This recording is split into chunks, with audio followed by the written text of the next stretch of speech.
Santiago, bienvenido a Colombia.com, bienvenido también a la Feria Internacional del Libro de Bogotá. Vamos a estar 30 de abril presentando y también conversando sobre el suspenso, ¿cierto? Pero ¿qué le parece si comenzamos por La Noche de los Alfileres, que es su libro más reciente? Fue lanzado en 2016, pero aún está tan vivo, ¿cierto? Sí, llevo un año dando vueltas con este libro, ha sido muy bien recibido en todas partes y creo que habla también de cosas que todos conocemos, ¿no? De la adolescencia, de la violencia, de los miedos, que son mi tema de siempre y creo que por eso está conectando con mucha gente en muchos sitios diferentes. Así es, yo me tomé bastante tiempo para leerlo, lo disfruté bastante, pero para quienes de pronto todavía no han llegado a La Noche de los Alfileres, centrémonos en esa época de los inicios de los años 90, que es donde se desarrolla la novela como tal, donde los 4 personajes toman lugar de una Lima convulsionada, en medio también de una elección que fue Alberto Fujimori cuando llega al poder, cuando ya está dejando Ollanta Humala también su presidencia y con un país en una recesión, un problema económico y también una violencia. Pero hablemos también de esa Perú que usted vio a través de sus ojos y que seguramente los colombianos aún no conocemos. Bueno, yo creo que se pareció mucho a muchas zonas de Colombia. El Perú en que yo fui adolescente era un sitio donde podías morir en cualquier momento. Había bombas, apagones, toques de queda. Sin embargo, los personajes de esta novela, su principal preocupación es perder la virginidad. Tú eres adolescente y haces tu vida, no estás pensando en toda esa violencia de alrededor, solo tratas de hacer las cosas que hace cualquier adolescente normal. Y me interesaba hablar de cómo la violencia se va filtrando, ¿no?, en nuestra vida, aunque no seas consciente, aunque no estés hablando de ella, cómo ellos mismos se van volviendo cada vez más violentos y cada vez más brutales. Y estos chicos tiernos y buenos chicos se convierten en monstruos. Bien, son 4 personajes: Manu, Moco, Carlos y acabo de olvidar el cuarto personaje, Beto, perfecto. Beto, que es también el que también nos abre una puerta más al tema de la homosexualidad. Pero ¿qué le parece si iniciamos también hablando de por qué como elemento los alfileres? Ahí Manu lo cuenta muy bien, habla del ejemplo de los alfileres y Carlos es el primero que le llama La Noche de los Alfileres. Pero ¿por qué Santiago escogió como elemento los alfileres? Me gustan los títulos como La Noche de los Lápices, La Noche de los Cuchillos Largos, La Noche de los Cristales Rotos. Son esos momentos en que toda la tensión de un país explota. Y en este caso, bueno, ellos eran chiquitos, son unos adolescentes, así que eran alfileres, eran algo pequeñito. Pero también tiene que ver con una leyenda de un entrenador de fútbol que se decía que mandaba a sus jugadores al campo con alfileres. Y estos jugadores, cuando venía un atacante, lo pinchaban y soltaban el alfiler. Entonces parecía que no había una falta y no había ninguna evidencia de la falta. Y era la manera de cometer una falta y luego ocultar la evidencia. Y eso es lo que hacen estos chicos, cometer todas las faltas que se puedan y ocultar la evidencia, ¿no? Ya veo. Usted también dice que también está centrado mucho en su adolescencia, ¿no? Aquí me gustaría saber, Santiago, ¿con cuál de los personajes se siente identificado? Quizá tenga un poco de todos los 4, pero ¿con cuál usted se siente de pronto más identificado? No, como tú has dicho, son los 4. Los 4 tienen que ver con cosas mías y de mis amigos, ¿no? Esa es una historia sobre la furia de los raros del colegio, sobre los nerds del colegio, los que no éramos exactamente en un mundo muy machista, donde se castigaba a los diferentes, y ser diferente podía ser afeminado o ser lector, que era considerado casi lo mismo. Estos chicos deciden que ya están hartos de vivir en una ciudad con apagones, están hartos de ser bulleados y víctimas de acoso escolar de sus compañeros, están hartos de ser de que la profesora sea autoritaria, están hartos de la vida y deciden tomar el control, tener por una vez ellos el poder sobre lo que ocurre, ¿no? Y en ese sentido la novela es una especie de ajuste de cuentas con mi propia adolescencia, es decir, ¿qué habría pasado si nos hubiésemos atrevido a hacer esto? Pero también tuve que admitir mientras lo escribía que si hubiésemos hecho lo que esos chicos hacen, todo habría salido mal, que es lo que les pasa a estos chicos. De manera que creo que es una fábula sobre el poder en ese sentido. Tú te rebelas contra el poder, pero una vez que tienes el poder, pues tú eres lo mismo, ¿no? Te conviertes en lo mismo. ¿Por qué hablar del miedo? ¿Por qué le gusta tanto hablar del miedo? No solamente en este libro, también lo hizo en Abril Rojo, en La Pugna. ¿Por qué hablar del miedo para usted? ¿Por qué es tan importante? Creo que nuestros miedos nos definen. Puedes conocer a alguien sabiendo a qué le asusta, porque el miedo es lo que ocurre cuando te empiezas a alejar de tu zona de confort, ¿no? Y como crecí con miedo, soy muy sensible a eso. Entiendo mucho los miedos de las personas y por supuesto proceso los míos. Entonces son siempre mi punto de partida para explorar la condición humana, para explorar hasta dónde las personas estamos dispuestas a llegar. Parto de miedos que yo tengo, escribo sobre lo que me asusta, pero procuro transmitírselos al lector, que el lector sienta el mismo miedo que siento yo. Decir tengo miedo es poca cosa, crear 400 páginas de historia para que tú sientas ese miedo es la mejor manera de transmitirlo. Y es cierto, porque para quienes nos están viendo en este momento, La Noche de los Alfileres siempre está en esa tensión de querer más. Se utiliza muchísimo la palabra y después, que es siempre que te mantienen en el suspenso, en el qué va a pasar, hasta dónde van a llegar estos chicos. Entonces creo que esa le va súper bien en ese sentido a Santiago y lo mantiene a uno muy entretenido. Es la idea. A mí me interesa hablar de grandes temas históricos y humanos, pero también que sea una novela que no puedas soltar. No quiero escribir una novela en la que te estés peleando con cada página. Quiero que realmente te angustie saber qué va a pasar con mis personajes. Yo crecí sin hacer ninguna diferencia porque como crecíamos encerrados en las casas porque había bombas afuera, solo leía y veía televisión y películas, y me interesa escribir algo que hable de los grandes temas y que juegue con el lenguaje, con la literatura con la que crecí, pero que también tenga la efectividad de la cultura popular, del thriller, de la novela negra, de la comedia, para entretenerte, para hacerte sentir que el mundo, mientras estás en ese libro, es más intenso y más apasionante. Hablemos, si le parece bien también, me gustaría irme a su etapa de exilio, que aunque usted era muy niño, yo creo que hay visos en su cabeza todavía y recuerdos de cómo se vivía y se veía ese Perú desde México, que fue el tiempo en el que sus padres tuvieron que salirse del país y después regresar. ¿Cómo era esa visión de Perú desde el exilio y cómo terminó siendo cuando usted regresa y retoma sus estudios en un colegio de jesuitas? Bueno, cuando era niño mientras crecía en México, solamente tuve una imagen de mi país, que fue, además, como de película de terror. Fue cuando empezó Sendero Luminoso y una revista publicó uno de sus actos de propaganda, que eran perros colgados de los postes. Cogieron perros, los abrieron y los colgaron de los postes del centro de Lima, y alguien me dijo que eso era mi país.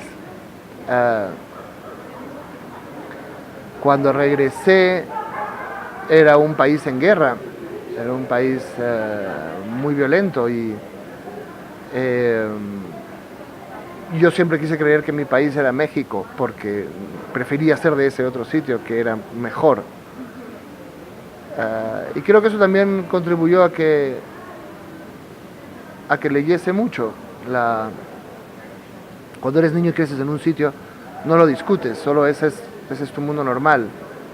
Pero cuando conoces otro mundo, cuando sabes que hay otro mundo, quieres volver a él. Y a lo mejor no puedes volver físicamente, pero podía volver mediante los libros a otros escenarios, a otros lugares mejores que el mundo que me rodeaban. ¿Cuáles eran esos escritores que usted leía, consumía? Cuando era niño, la primera novela que leí fue Tiburón, de Peter Benchley, la que inspiró la película de Spielberg. Y leí muchos Agatha Christie. A los 8 o 9 años. Después ya mi madre me empezó a dar García Márquez. La primera alta literatura, digamos, que leí fue la historia de la Cándida Heréndira y su abuela desalmada. Y no entendí nada, me acuerdo. Pero había imágenes muy potentes en eso. El ángel que caía en el patio de una casa familiar todo desarrapado y sucio.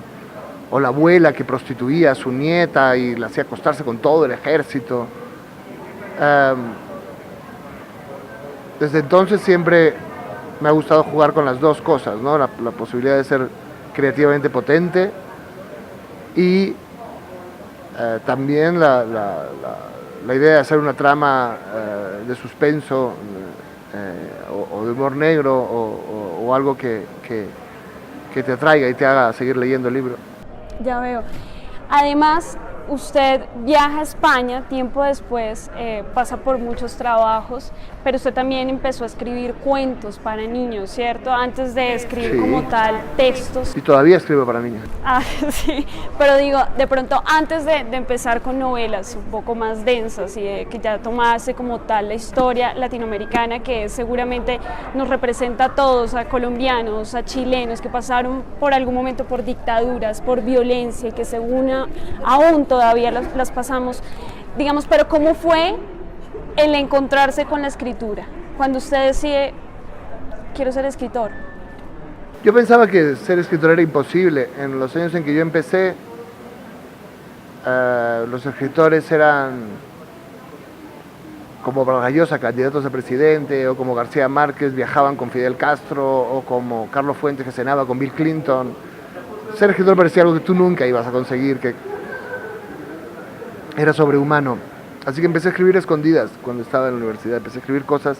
Además estaba en la Facultad de Literatura, donde todo el mundo era capaz de destrozar toda la literatura occidental de un plumazo en un café.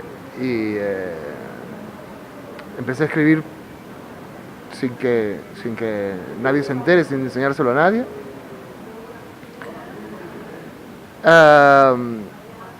Y había un pequeño concurso de cuentos para jóvenes de una ONG y mandé uno de mis cuentos a esa ONG y ganó el concurso. Y entonces me sentí que yo podía hacerlo, que podía hacerlo bien y empecé a ganar seguridad. Y pronto supe que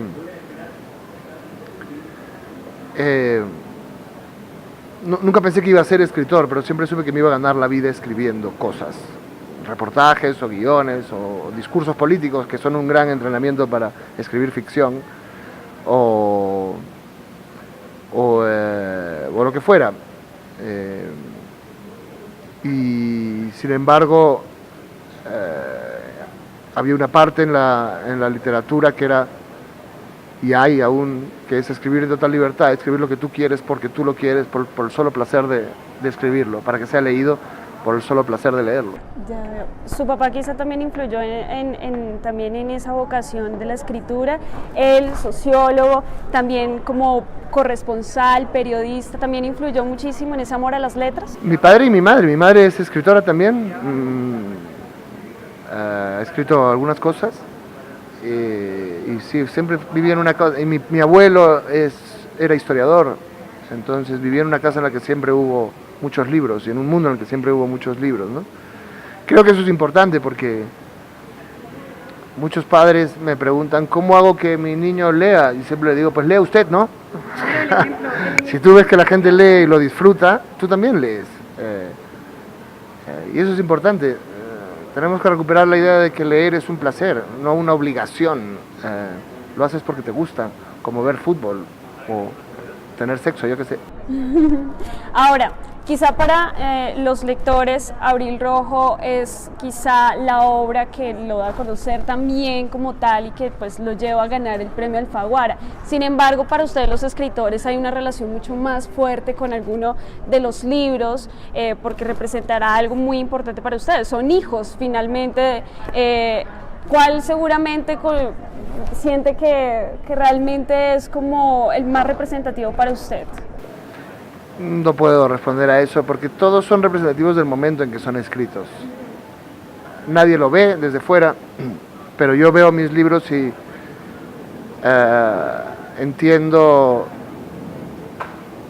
la biografía oculta que hay detrás de ellos. Todos tienen mucho que ver con qué siento y qué me interesa y qué me está pasando en el momento en que los escribo. Y escribir tiene algo de terapéutico, vas sacando lo que te preocupa, lo que te perturba, lo que te inquieta, y en cada momento son cosas diferentes. Y en ese sentido es tan terapéutico la escritura que también refleja mucho los miedos. En su caso, ¿cuál es ese miedo que tanto siempre lo confronta? Uy, es un catálogo larguísimo. Desde, digamos, conozco el miedo a salir a la calle y que te peguen un tiro, que es un miedo que lamentablemente muchos latinoamericanos conocemos, pero también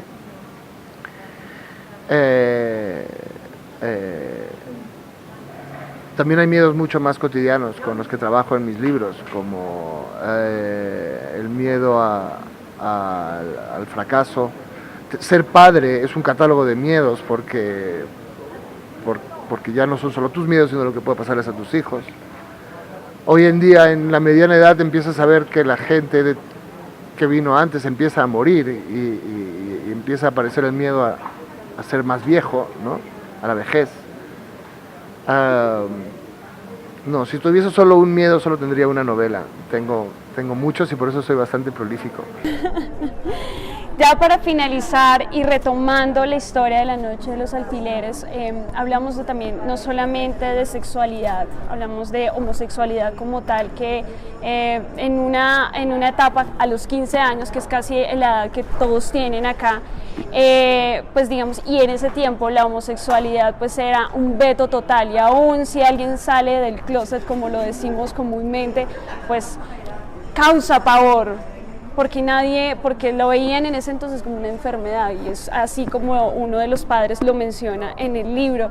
Y también hablamos del bullying, ¿no? Que siempre ha estado, pero ahora le dimos la connotación como tal de bullying. ¿Cómo ha sido para usted el tema de la juventud como tal? ¿Ha visto algún cambio, aparte de entender que digamos, las connotaciones que le damos son distintas, pero siguen siendo y estando ahí presentes? Sin duda, Perú, yo creo que en América Latina es menos conservador de lo que era hace 30 años, que es lo lógico. Pero aún es muy impresionante la homofobia y el machismo que hay en este continente. Yo creo que nadie debería sufrir por ser diferente, porque he visto mucha gente sufrir por ser diferente en el colegio, y me parece que no tiene sentido. Creo que todavía tenemos que hacer mucho porque cualquier persona pueda simplemente ser feliz y tener la vida que quiere tener y querer a la persona a la que quiere querer. Y por supuesto yo siempre seré solidario con eso. Ya veo. Santiago, una invitación especial también para todos nuestros amigos de Colombia.com para que se conecten con su novela, para que no solamente sea La Noche de los Alfileres, sino también los trabajos que usted ha hecho, sus obras. Bueno, si les gusta el humor negro, si les gusta el suspenso, les van a gustar libros como La Noche de los Alfileres. Quiero invitarlos a leerlo, a acompañar a estos 4 adolescentes, a bajar con ellos al sótano donde están haciendo lo que están haciendo y también a aterrorizarse con ellos. Muchas gracias. Gracias a ustedes, amigos de Colombia.com, invitados a leer La Noche de los Alfileres, invitados también a descubrir muchísimo más a Santiago, que es un escritor peruano y que seguramente ustedes se van a sentir muy reflejados, no solo en esta historia, sino en muchas de las historias que él cuenta a lo largo de sus obras. Bienvenidos siempre a nuestras entrevistas.